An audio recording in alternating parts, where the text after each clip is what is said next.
Hi everyone, welcome to Otakusphere Not So Weekly episode 30. This is the 30th episode, so that's a milestone there. I'm Karen, and with me tonight are Lifesong, Hello. LB, Hello. and one of LB's cats who may or may not meow, depending on how she's feeling. Um, Sal could not be with us again tonight. He has a conflict and cannot record when we normally record. Hopefully that's going to change sometime within the next month or two. But we'll see about that. If nothing else, we'll just have Sal on for a special Gridman episode because I need to catch up on Gridman and discuss it with him. But anyway, as to what we're discussing tonight, I just wanted to touch on some news since Crunchyroll and Funimation dissolving their 2-year partnership is pretty big news in the anime world. I don't know what you guys think of it, but I just figured I'd give my little spin on it first. I've never been entirely comfortable with their partnership because it seemed a little bit monopolistic to me. Like it seems more like it's like I kind of want them to be competing against each other.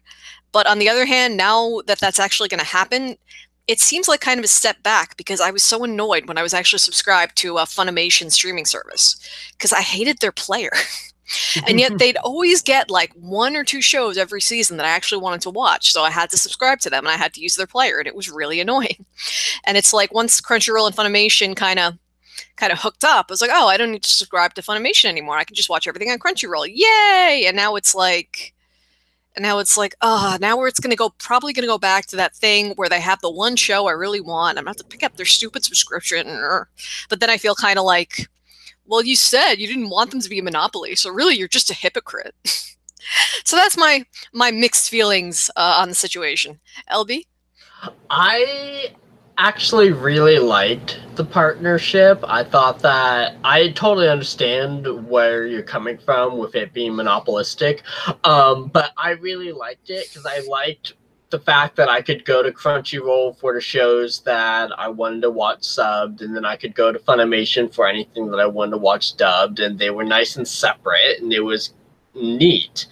But now it's going to be going back to having to sort through, who has what show and in what format. And yeah, so I'm a little bothered that the partnership dissolved.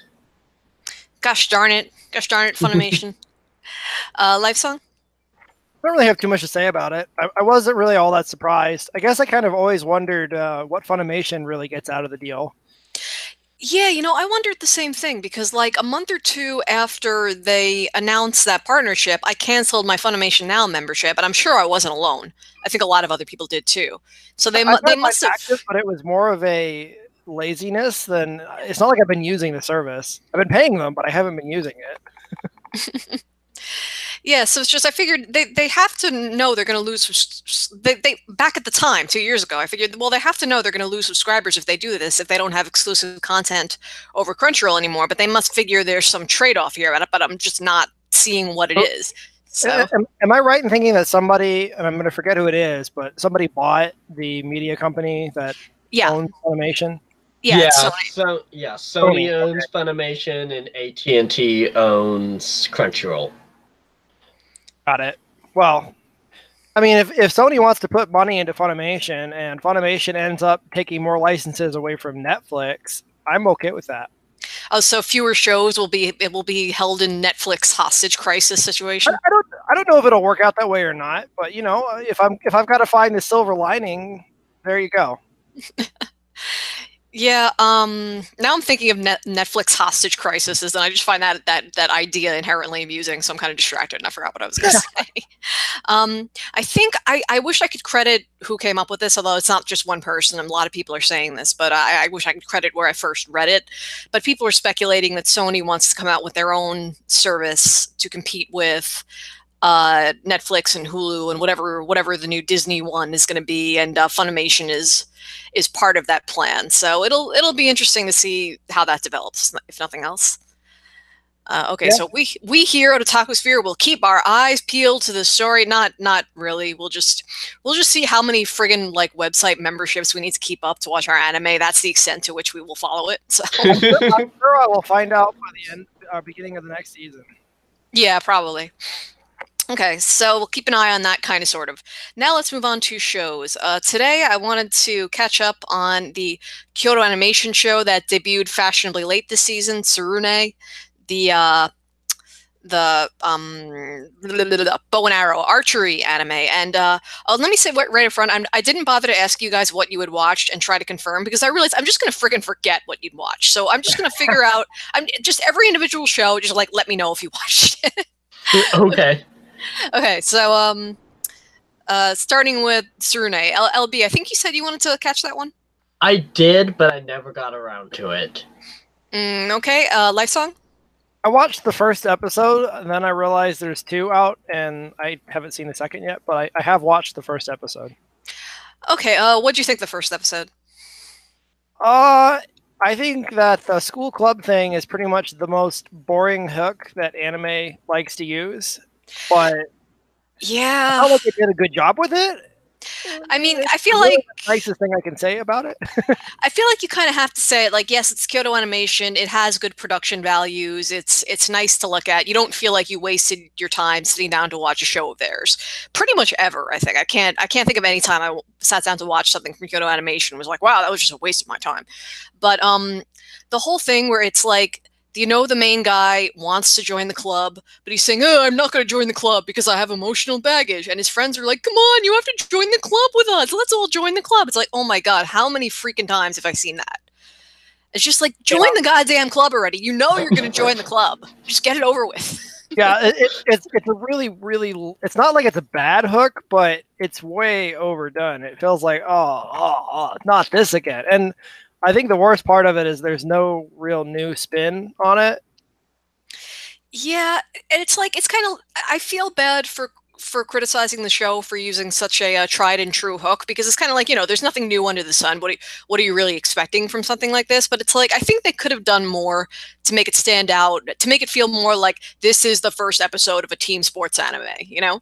And I mean, it's not like the hook is inherently bad or anything. It's just, it's the hook, or it's not like, let me reword that. It's not like the hook means the show will be bad just because the hook is boring and lame and been done a million times. The rest of the show might be really good. It's just that introduction is so tiresome that I have almost nothing else to say about it. Yeah. Since I'm the only one who watched the second episode, I will say the second episode threatened to go somewhere interesting, and then it didn't. And then it was like, ha ha, psych. But the thing is, if it actually went there, it might have turned out to have been a horrible mistake, but it would have been something different. So that's why I was like, oh wow, are they gonna like kind of shift gears thematically here? But no, not at all. So, not at all. That's a shame. Or yes. Maybe. depending on what it was. But see, now once you guys see that second episode, you'll be like, wow, if they actually did that, that would be horrible. What is Karen talking about? But anyway, I mean, I'm interested enough. I'll probably give the third episode a try. But it's the kind of thing where if I forget to watch the third episode, it'll be like whatever. You know, I'm not gonna really think about it too hard one way or the other. Okay, so moving on from Tsurune, we're gonna go to Sword Art Online, Alicization. I'm always tempted to say Aliciazation, which I think is wrong. But is that how it's pronounced? Because I've looked at it many times and I'm never sure how exactly it's supposed to be pronounced. I'm not for sure, but I would guess that it's Alicization just because Alice is the NPC that broke the rules, so to speak. Yeah, and I think I just wanted it to be Aliciazation because I thought that sounded mildly cooler in English, but it's not. It's Alicization. Anyway, but last week, episode 3, we were all complaining that we were so tired of the freaking tree. We were so tired of nothing happening. And this episode was like, you know what, guys? You know what? You've been good. You've been good watchers. You can have an action scene. You can have things actually happening. You can have the freaking tree get cut down, and enjoy. It gave me pretty much everything I asked for, so I can't complain. Yep. LB, did you feel similarly? Yeah, this was the release after so much like teasing and building and slow pacing, and it's just like, oh, finally, release, sweet release. And so yeah, so this episode really picked things up again. I'm so glad because my patience was being tested. Yeah, well, the fact that we were all so happy and relieved means they probably dragged it out about as long as they should have. Because if they did it any longer, we would have been like, I was reading Crunchyroll comments, and there were a handful of people that were actually complaining about things that got skipped. they things that got skipped from the novels.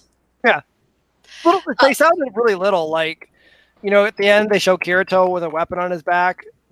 In the original, they explain how that happened. There's also like a little duel between the swordsman guy that was making fun of Yu-Gi-Oh and Yu-Gi-Oh.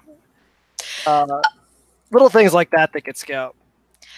Now we know that animation and novels are different mediums, and novels are wonderful, but some things should stay in the novels, and I think it's good that they're not.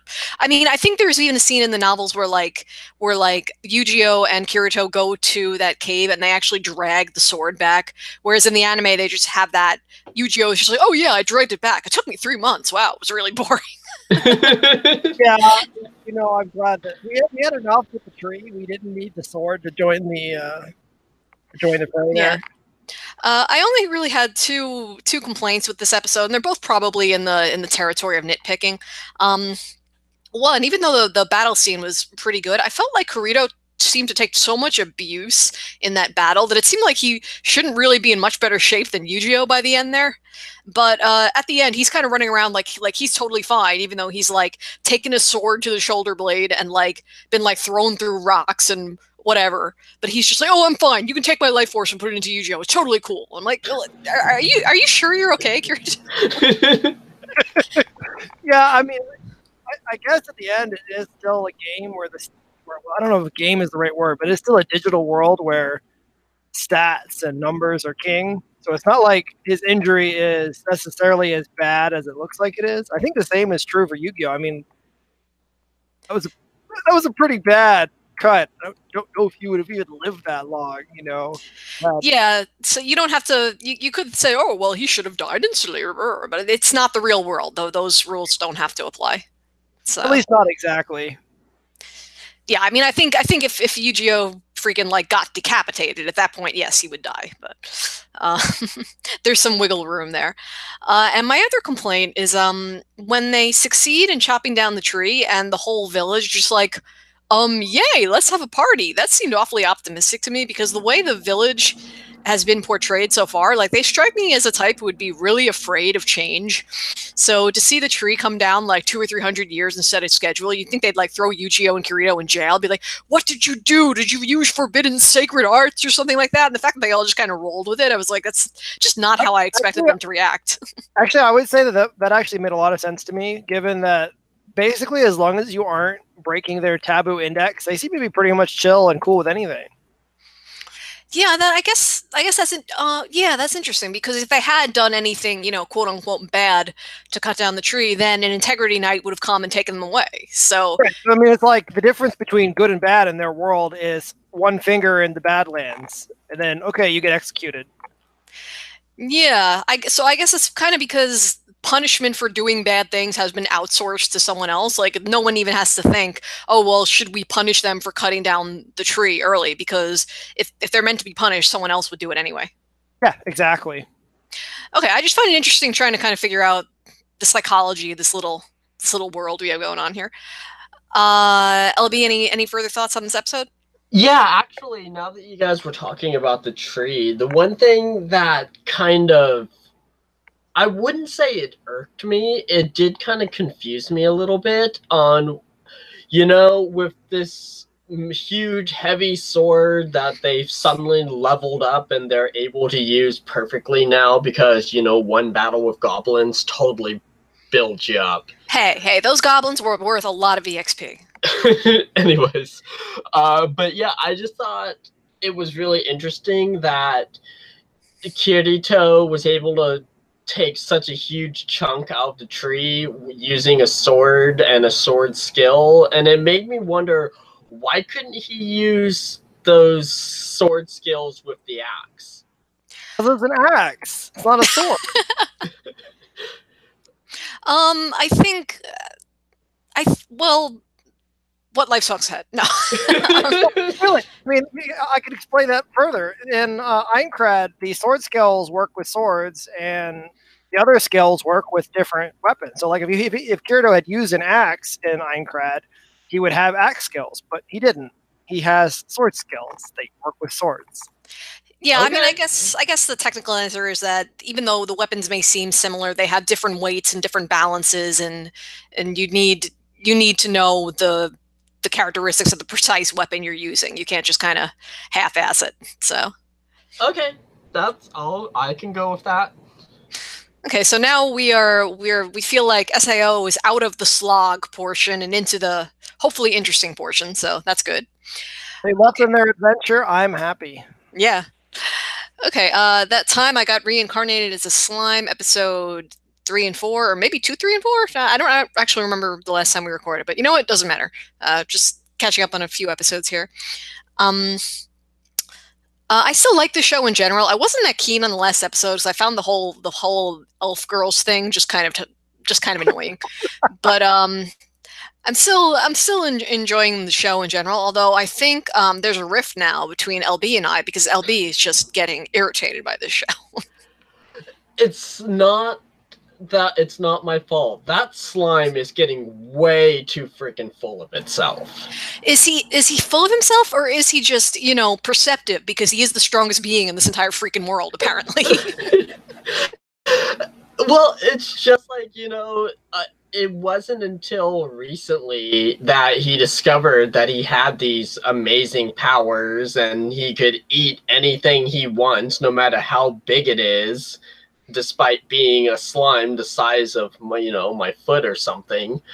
And yet now he's just totally ready to take on whomever for any small reason. And it's just like, just if you're gonna go after somebody or if you're gonna stand up to somebody, just kill them. Just fucking do it. Oh, so you want him to be more ruthless? You don't like Mr. Nice Guy Rimuru Slime here.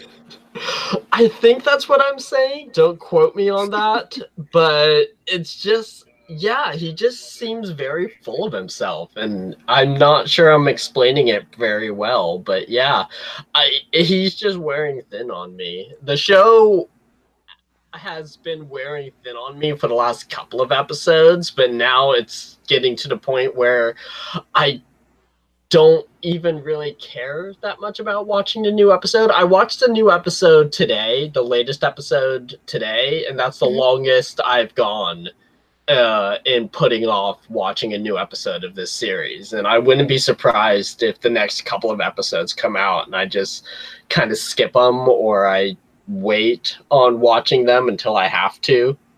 Well, I'd like to be able to tell you that someone's probably going to come mix things up and Rimuru is going to be giving him a run for his money, but I don't think that's necessarily going to happen. So yeah, probably not. He produced, 19 magical swords in a blink of an eye. So, I think he's going to be fine no matter who comes after him.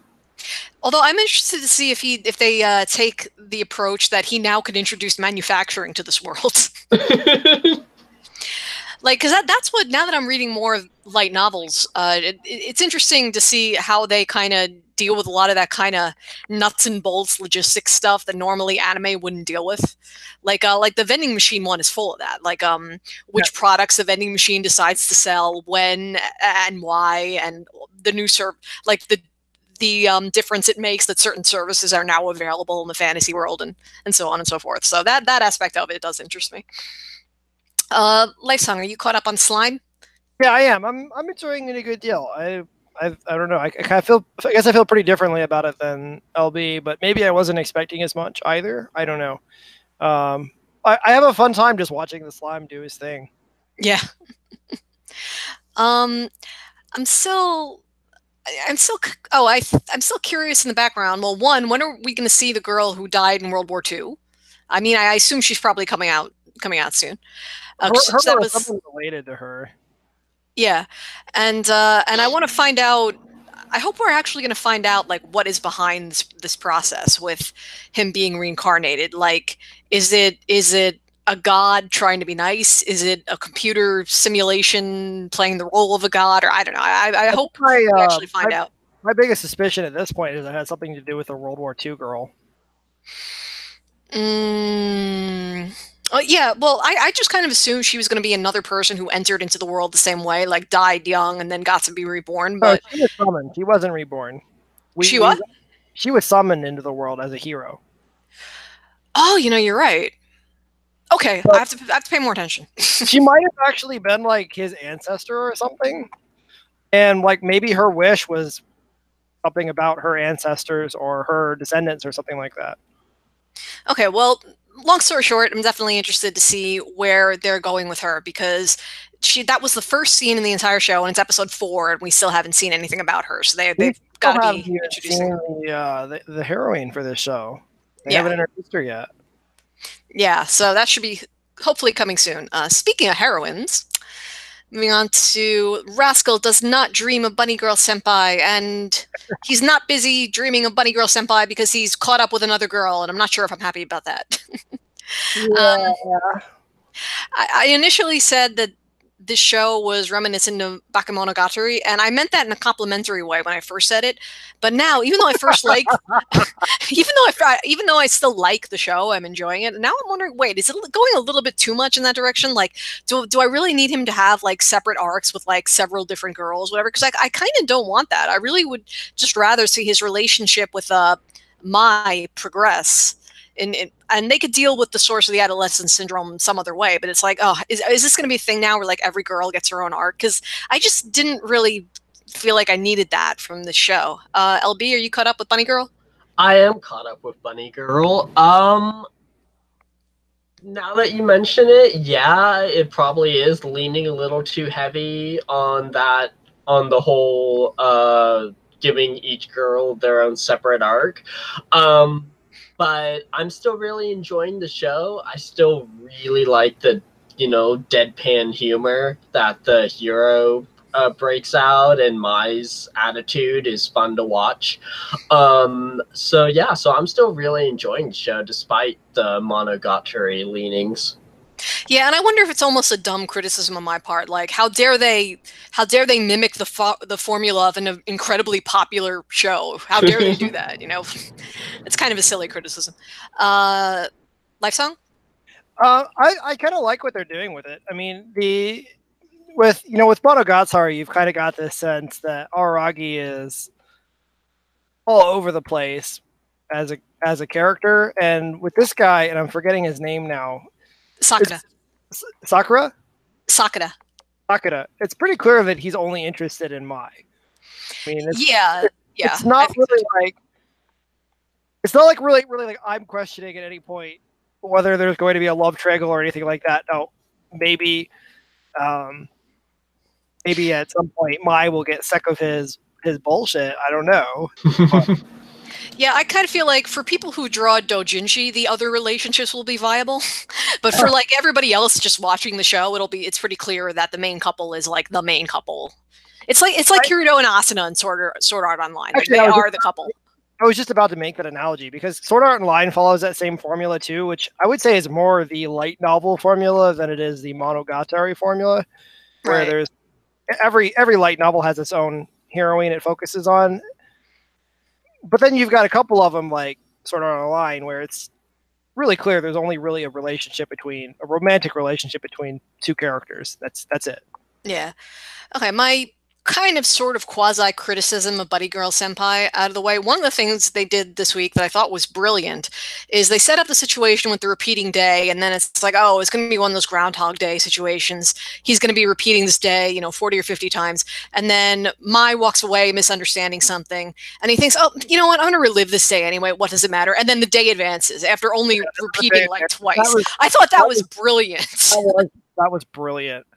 And one other thing I want to say for the episode and the way it used this new girl, like I was actually feeling dreadful about it. And like a lot of times with romantic relationships in an anime, it's just kind of like exactly how they're going to play out or how the characters are going to work out. There's enough that's fresh here that I really wasn't sure how Mai was going to react. Yeah, that when the day restarted, you were like, "Oh crap, he's in a bad spot with Mai now." Like you didn't just assume. Yeah, so like it actually made me a little bit nervous, and that's a good thing. Not too many shows pull it off. Yeah, Yeah, so my kind of lame, maybe pointless criticism aside, it's still definitely doing all those things that we like and being smartly written. LB, anything further to say about Bunny Girl? No, I think we pretty much covered it. Okay, let's move on to Uzumade, which I just caught up on today. Actually, I've been watching it together with Wilson, and I cheated, and I just watched it right before we recorded the podcast. Hope he's not mad at me. I think Uzumade is doing something really interesting because it's really. I mean, obviously, there's the surface element, which is the lolly jokes and Tsubame pestering Misha and so on, and yeah, that's like the bulk of it. But beyond that, there's this whole theme of dealing with grief, like Misha dealing with the loss of her mother and Tsubame dealing with the loss of her father, which she's clearly still not over. And I'm pretty sure that Tsubame's whole lolly obsession actually dates back to the loss of her father and becomes less of a I become more convinced it's not a sexual thing over the longer the show goes on. Yeah, no, her fetish is for clothes, not for little girls. Yeah, and I could see people being like, "Oh, well, you're just making excuses for her because she's a lolicon, blah blah blah." And it's like, yeah, she's obsessed with the idea of lollies with their physical appearance. But I think if she had the opportunity to just have like sex with me, she'd just be like, "No, why would I want to do that? That's not what I want," you know. But anyway, I'm getting but anyway, I think it's kind of doing an interesting thing with examining grief because I kind of feel like the parts of the show that are really heartfelt that are about Misha kind of like coming out of her shell for the first time since her mother died. Like I think those parts might not be as effective if it weren't for kind of the zaniness and questionable taste that it's surrounded with. And I think I just think that's interesting to watch. Lifesong, are you caught up on Usamade? I'm not caught up, but I feel basically the same way you do about it. I'm enjoying it a good deal. I think the outrageous aspect of it is, I mean, well, obviously it's an intentional thing, but I like what they're doing with it. I think it is. I don't want to say I don't know how to word it exactly, but it's good. Okay, I'm not gonna. This isn't really a spoiler, but I'm just gonna tell you one thing from episode 4. Do you mind? We learned that Tsubame has a side job sewing doll clothes, which she sells for exorbitant prices because she's very, very talented. So if you needed any more proof that it's about clothes and it's about like that certain look, yeah, no, yeah. I mean, I already was convinced of that, but hearing that does help. Yeah. Okay. LB, I don't remember. Oh, you dropped this, didn't you? Yeah, I dropped this one. How dare you? No, it's okay. I don't really. It's interesting. I don't blame anyone for finding the show off-putting. It's just I find it interesting that maybe. I mean, it's that you can't blame anyone for finding it off-putting because it is. It is, yeah, straight up. But it's actually making use of the fact it's off-putting in a way that I didn't expect, and I just find that really interesting. I hope it kind of continues in this vein, and they continue to develop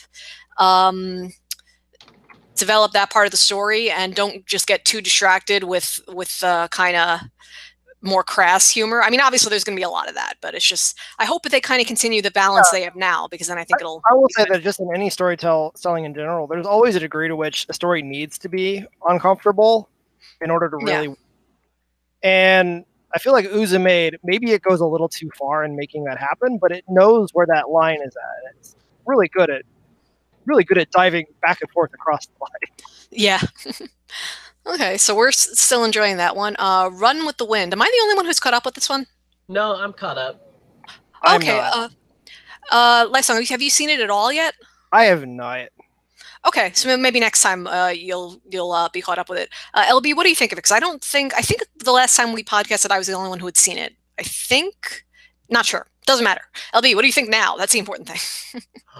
This is a show that I'm watching casually. I'm not seriously invested in it, so I mean, I feel like I could drop it at any time and not feel particularly bad about it. I am enjoying it, though.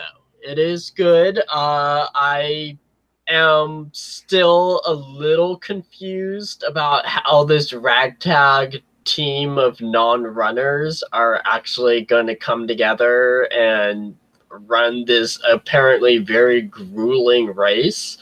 So I'm curious about that. I'm also really kind of interested in the past of the main character whose name I can't remember. Now that we've met one of his former teammates, who apparently is a bit of a dick. Yeah, and you know what's interesting? Having the show, something to compare this show to now with Tsurune. This show handled kind of a similar setup. Like the main character loves the sport but doesn't want to join the team, and is like, "Don't make me join the team. You can't make me join the team." But it's doing it in a much more original and compelling way. Yeah, there's so much more. There's so much more going on just from the very beginning of the show. I should also say that this show inspired me to jog more, and I kind of got overzealous and like nearly passed out the other day. So I'm actually going to sue Japan.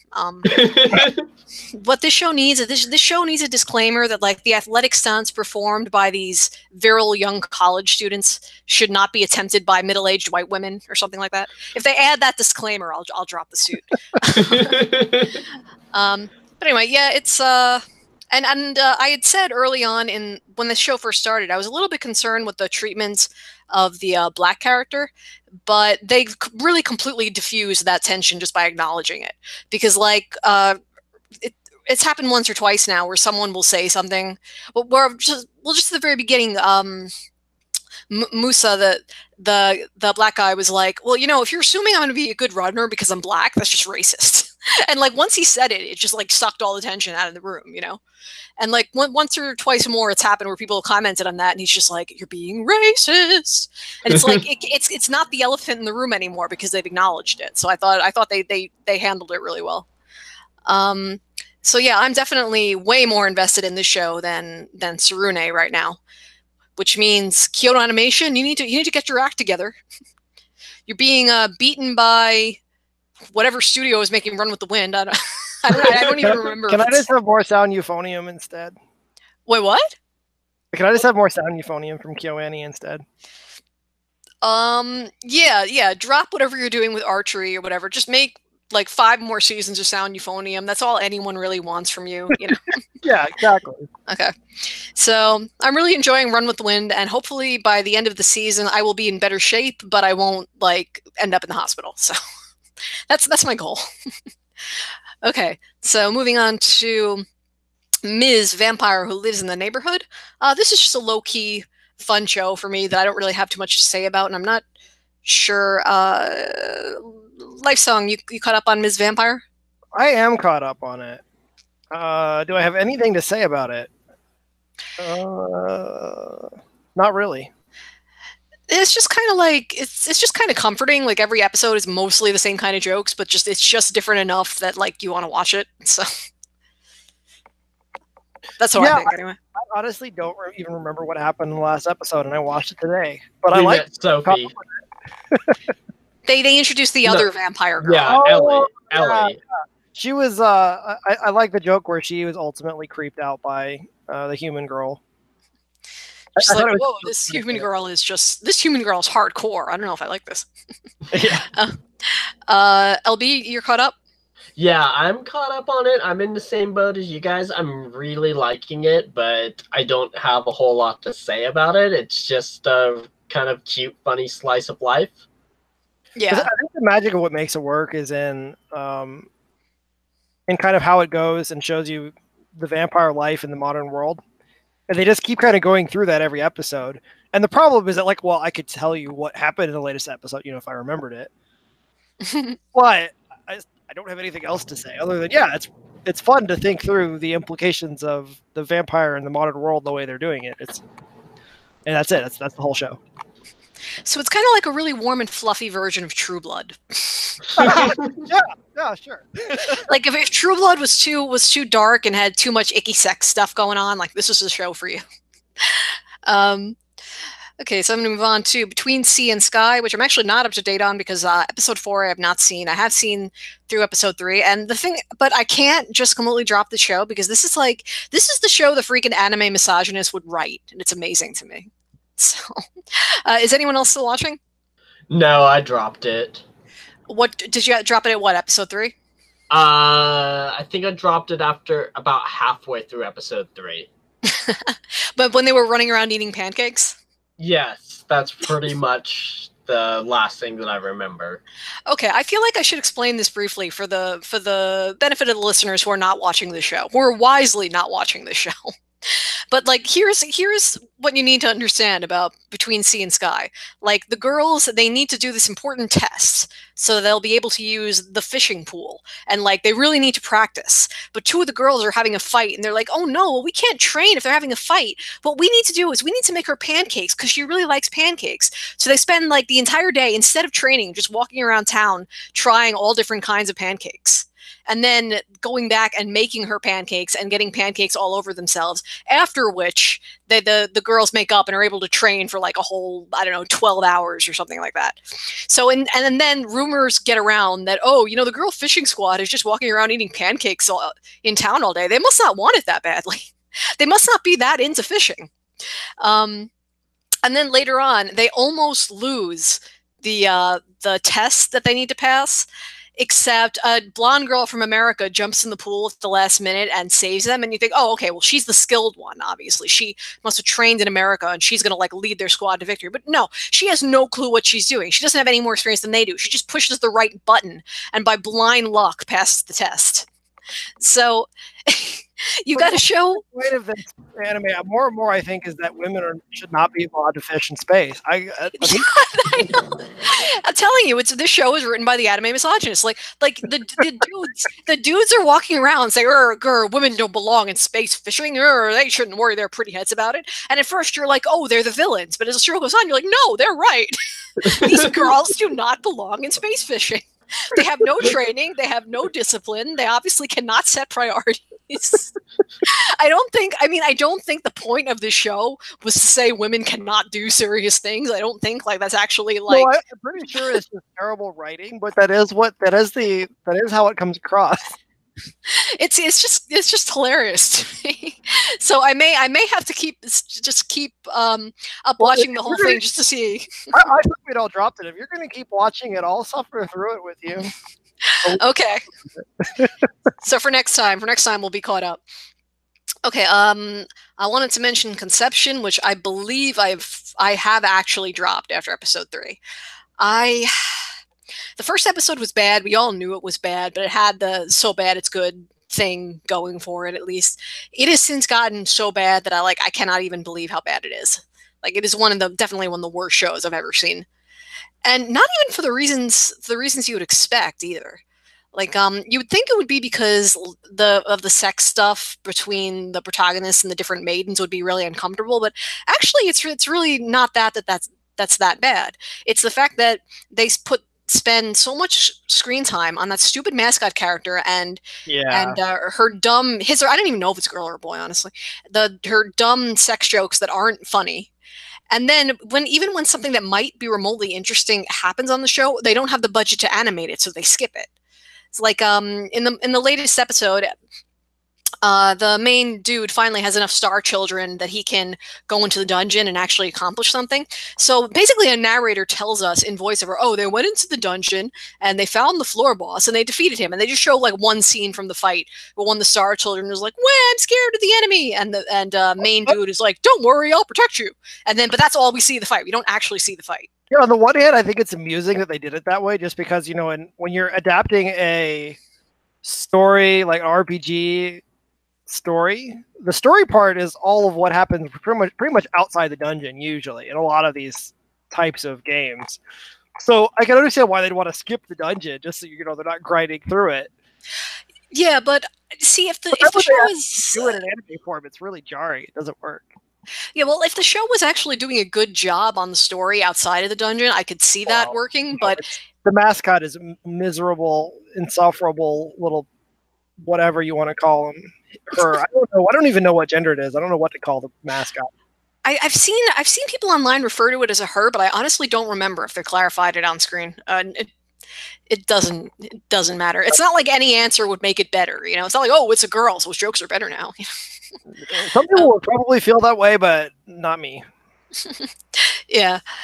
It's just, I thought if the show was going to be terrible, it was going to be terrible because you'd be watching these creepy sex scenes and you'd be like, oh God, I don't want to watch this. But it's like the sex scenes, first of all, they're not even really sex scenes. They just sort of like the guy and the girl get close and they get all like, "Ooh, we like each other," and then that's when the star baby pops out. They don't even have to have sex or anything. It's just like the Conception 2 game, where it's like I also kind of thought that would be a creepy aspect of the game. It's really not, and there's no mascot in Conception 2, so it's just better all around. There's no what in Conception 2? There's no mascot character. Oh yeah. I'm starting to wonder if the mascot character was removed from the game because people hated him in the game too. Him, her in the game. Yeah, I wonder. I don't know how different Conception 1 was from Conception 2. I just vaguely remember people talking about it when it came out, like, "Oh, in this game, you impregnate women." No, you really don't. Yeah, not really. Except not really. Yeah. Yeah, so I thought I could just watch Conception kind of for the so bad it's good giggles, and because I like the cutesy little star children, and I always like seeing little cute anime chibi characters do something, but they barely even show the star children. So I think I'm done. I dropped it. I skimmed through bits of episode 2 and 3, and it was miserable. Yeah. Okay, so we are done with that. Last show I have on my list that I wanted to mention is Skull-Faced Bookseller Honda-san. This show is just bringing back fond memories for me of working at Barnes & Noble, which is funny because it's like this show is kind of showing you like the ugly warts and all side of working retail, particularly in Japan. But for me, like working in a bookstore was actually probably the best retail job I ever had. So I mainly have happy memories from that time. So it's kind of this weird disconnect that I think I'm supposed to be watching and thinking, oh, wow, it must be really stressful to work in a store like that. And oh, wow, it's really unfair that they make the employees do that. And I'm just thinking like, at Barnes & Noble, where I met my future husband, I got to look at books all day. Wow, that was a good job. But I'm really, this show pretty much is doing exactly what I expected. And maybe I didn't really expect it to be quite as satirical as it is, but I like it. So I'm really into it. LB, what do you think? I'm all caught up on this one, and yeah, I come from a retail background as well. That's where I got my professional start before I started, writing all the time. But I don't have the happy memories from it that you do. So I have a lot of bad memories too, trust me. Barnes & Noble was the exception. Yeah, so I don't know. I'm just, if anything, it just, like I said in the Discord chat, if anything, it just makes me glad that I don't have to work in Japan. Because if I had to go through a smiling customer service seminar, I would kill myself. Actually, that reminds me of something. I saw, this was years ago, so I don't know if it's still true, but in the McDonald's in Penn Station in New York, they had a sign up at one point that says something like, if your meal is not served with a smile, we'll give you a refund, or something like that. And I was like, I am not buying from McDonald's anymore, because that is creepy. Like, it's bad enough that these people are getting paid minimum wage to do like a really difficult job with people screaming at you, but now you're going to force them to smile? That's just not right. So I haven't, and not that I was a huge McDonald's customer before then, but like I did not buy McDonald's for like 5 to 10 years after seeing that sign. So yeah, I don't like forced smiling. It's not cool. Do not like. And I kind of like the fact that in a lot of ways it plays it straight, in that the situations that the cast are going through really aren't that ridiculous or that removed from the ordinary. But the fact that everyone has these freaking monster heads is what cues you into the ridiculousness of the situation. It's an interesting approach. My song? I forgot that show exists. I have not watched it yet. Okay, well, it's only, the shows are 11 minutes each, 11 minutes each, so it won't be hard to catch up. Yeah, I can catch up easily. I just haven't yet. Yeah, let's see. Other stuff that I'm not completely caught up on. I am watching Anima Yell, but I'm not completely caught up on it. Gridman, I haven't seen past the first episode. I do want to get back and watch that show. I've heard good things, but I just got distracted with other things. And those are the ones I wrote down, and the ones I really wanted to mention. But I know you guys are probably watching some things that I dropped or never tried in the first place. So, LB, are there any shows you wanted to mention? I know you dropped Boarding School Juliet. Yeah, Boarding School Juliet, I gave it the 3-episode test, and I wanted to like it so much, but yeah. It just wouldn't let you. It was fighting. No, it was so boring. So boring. But I am still watching Bloom Into You and Release the Spice. If either of you. Right. I should say I do plan to catch up on those, but I like completely forgot about the high dive shows this week for some reason. But I do want to. I should be caught up on those for next time. Okay, awesome. I won't Um, spoil you on anything. Bloom into well, You goes into sort of a weird, creepy direction with the side character becoming a bit more prominent in the latest episode. Who's the side okay. character? Maki. Is that the old student council president's friend or? No, he is a first-year male who signed up to help out. Oh yeah, that guy. Okay. Yeah. He doesn't confess to the main character, does he? No. Oh, okay. That's good, I think. All right. No, I won't spoil you on it, but yeah. Okay, so we'll hopefully we'll be able to talk about those next time. Life Song, is there anything you want to say about Goblin Slayer? Other than that, it's been pretty tame after episode 1, which is what I expected. I mean, not really. Okay. Anything else you're watching? You just ran through the 3 or 4. Like, Gridman is.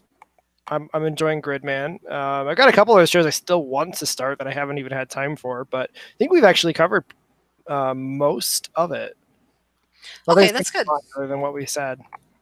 There is one other show that I want to bring up real fast. Just really quickly. If you have ever in your life enjoyed like really typical 90s shonen, then you need to be watching Karakuri Circus. That is one of the ones on my list of I need to watch this that I have not yet. It is so 90s shonen in 2018 that it is brilliant. I'm not sure what vintage shonen I like. I know I've seen individual episodes of shonen where I was like, whoa, that was a good episode, but I don't know if I like 90s shonen in particular. I might have to try it and find out. It's so 90s that one of the main male characters has a mullet. Well, once you put it that way, how can I resist? I'm just saying it's really good at cueing into that vibe because the manga was released in the 90s, so it's not like they're going out of their way to do this. They're just adapting the manga, but it's just such a weird welcome breath of fresh air in this era, and it calls me back to when I was a younger anime fan watching stuff from that time. So yeah, so if you're not watching it, I'd at least suggest checking out an episode or 2. Yeah, I mean, I don't know anything really about Karakuri Circus yet because I haven't tried it, but I do think it's cool, this trend that they're now making anime out of manga that are decades old. Like the fact it just seems like there's a lot of promise to the idea that what if something was a great manga 20 years ago, 30 years ago, I never would have had a chance to come across it, but now it may be getting the attention it deserves, and that's pretty cool to me. So. It makes me want to understand how the marketing works. It's one of those. Well, somehow they're making money off of this, but this is a manga that was it finished or? Yeah, it's finished. Yeah, so it just makes you wonder. They recently re-released something with it, or is it just no? We really like this and we want to make it happen. I assume they've got to be doing a re-release, and then and assuming those the anime to carry those sales. I mean, it seems like I just would tend to assume they're doing that, unless there's been a re-release so recently that they don't have to do that. I don't know. I know. Why am I talking about business like I know? I don't know anything about I know in some cases the series is just so popular the anime actually makes money. But I also know in a lot of cases anime is really more advertising than direct money making in and of itself. So it just makes me curious. Yeah, I'm interested in learning more about that whole process, but whenever I kind of start learning about how the sausage is made with anime, then it kind of makes me almost wonder, wait, why are they bothering? This seems like so much work for so little benefit, and that really scares me. A lot of it. Yeah, I know. It's no, I've more than once I've had the how does the anime industry continue to run question. I think that's part of why the anime is dying thing comes up all the time, even though it's totally not. because it looks like it should be, and it's not. Yeah.